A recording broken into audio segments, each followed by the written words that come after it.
Harry Potter e o Cálice de Fogo é um dos 7 romances fantásticos de Joanne Kathleen Rowling sobre o mundo da magia, bruxos e feitiços.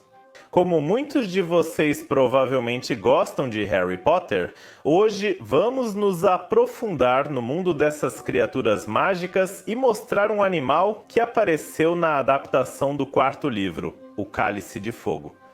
Na série Harry Potter, várias criaturas estranhas, semelhantes a aranhas, aparecem em diferentes momentos.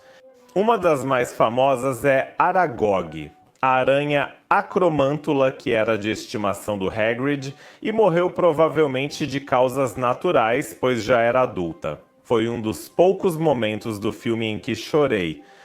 No entanto, hoje não vamos falar sobre as acromântulas, e sim focar em uma certa criaturinha que foi apresentada justamente na 4ª parte do filme, literalmente por um instante.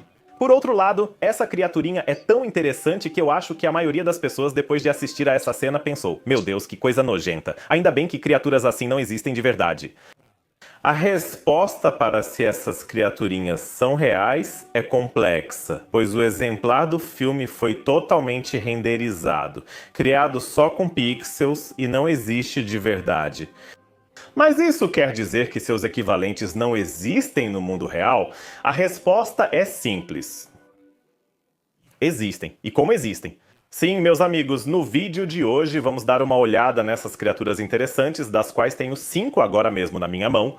E são exatamente essas criaturas, que são seres vivos, elas realmente existem. E esses aracnídeos, porque são aracnídeos, foram usados como modelo para a criatura do filme.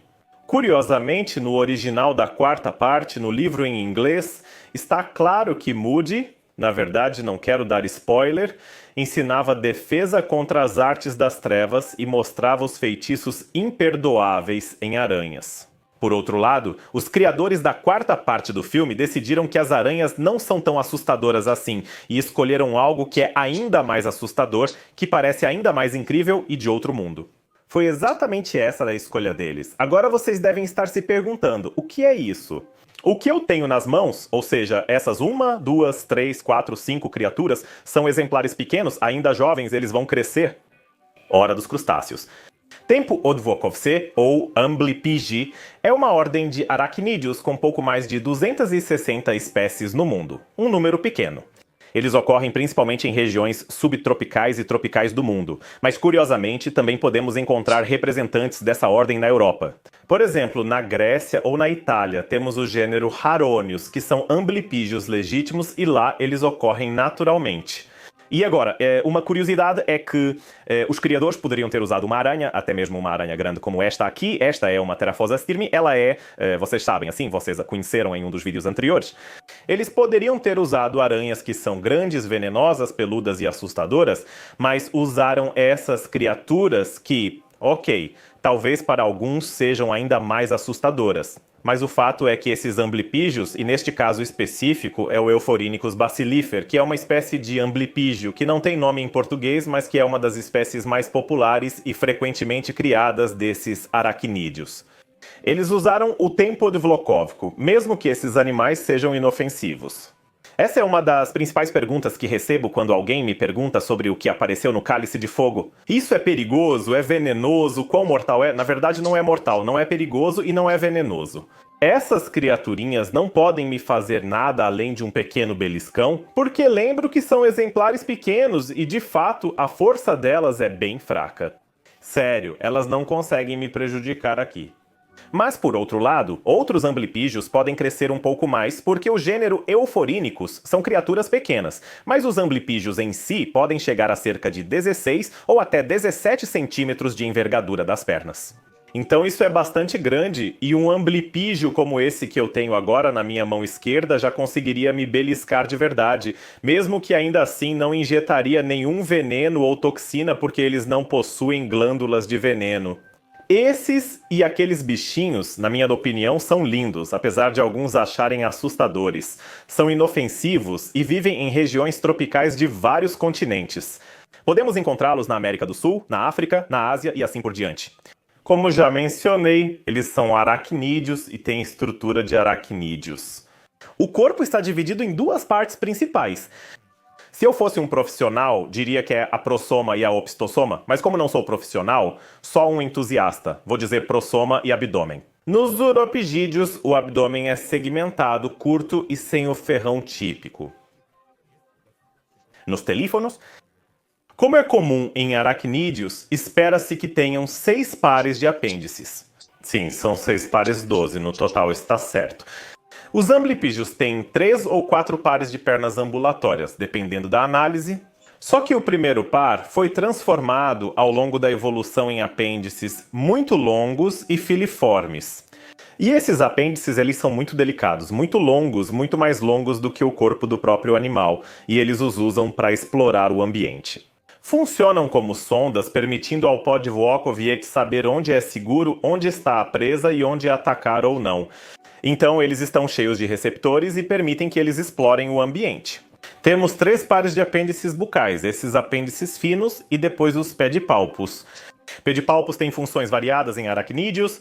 Nos escorpiões viraram pinças, nas aranhas são as pequenas pernas frontais. Já nos uropígios, eles têm a forma de pinças ou tenazes abertas para os lados, né, cheias de espinhos, e em algumas espécies são muito longos e são justamente eles que permitem capturar a presa. O sexto par, as quelíceras, nos uropígios são 2 apêndices pequenos com uma garra na ponta. Eles trituram e sugam as presas, é assim que funciona. E eu estou mostrando esses uropígios para vocês, não por acaso, claro, né? O principal objetivo do episódio é contar o que era aquela coisa do Harry Potter. No entanto, eles têm uma característica legal que eu gosto muito, que é o fato de que podem ser mantidos em grupo. Por isso há 5 exemplares aqui que não foram devorados. Esses 5 exemplares estavam na minha exposição de animais exóticos em Wrocław. Fiz uma troca, coloquei uma grande terafosa com os outros e agora esses 5 exemplares moram comigo. E eu gostaria de colocá-los no terrário. E o terrário, caso alguém queira criar, não sei, talvez alguém se interesse, essas criaturinhas, não é tão problemático, mas o terrário precisa ser bastante específico. Esses animaizinhos são muito reservados, por isso é importante garantir bons esconderijos para eles. Eles, como outros aracnídeos, trocam de pele. Só que a muda das amblypygi, que aliás é um processo incrível, acontece de forma gravitacional, ou seja, elas se prendem em um pedaço de casca ou qualquer outro tipo de superfície ou parede na caverna e simplesmente deslizam para fora de sua antiga pele. E para que isso aconteça, precisamos garantir bastante espaço vertical para elas, então o terrário deve ser vertical, com paredes inclinadas para que possam escalar e trocar de pele sem problemas. E a última curiosidade, as Amblypygi têm fêmeas que são mães incríveis, enquanto os machos apenas cumprem seu papel e partem. E quando a fêmea é fecundada e coloca os ovos em uma espécie de bolsa especial que fica sob o abdômen dela, dessas ovos nascem as ninfas.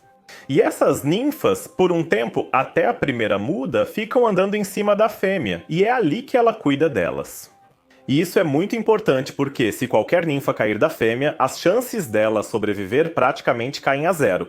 Então a fêmea precisa cuidar dos filhotes, dos amblypygios, e só depois da primeira muda é que os jovens descem e passam a viver de forma independente e caçar sozinhos, porque, lembrando, eles são predadores, certo? A dieta deles é formada principalmente por pequenos invertebrados, especialmente insetos. Embora haja registros raros de amblypygios se alimentando de pequenos vertebrados, isso quase não ocorre. Isso é tudo por hoje. Comentem se gostariam de criar essas criaturas em casa. Elas só fazem cócegas e são inofensivas. Nos vemos no próximo vídeo.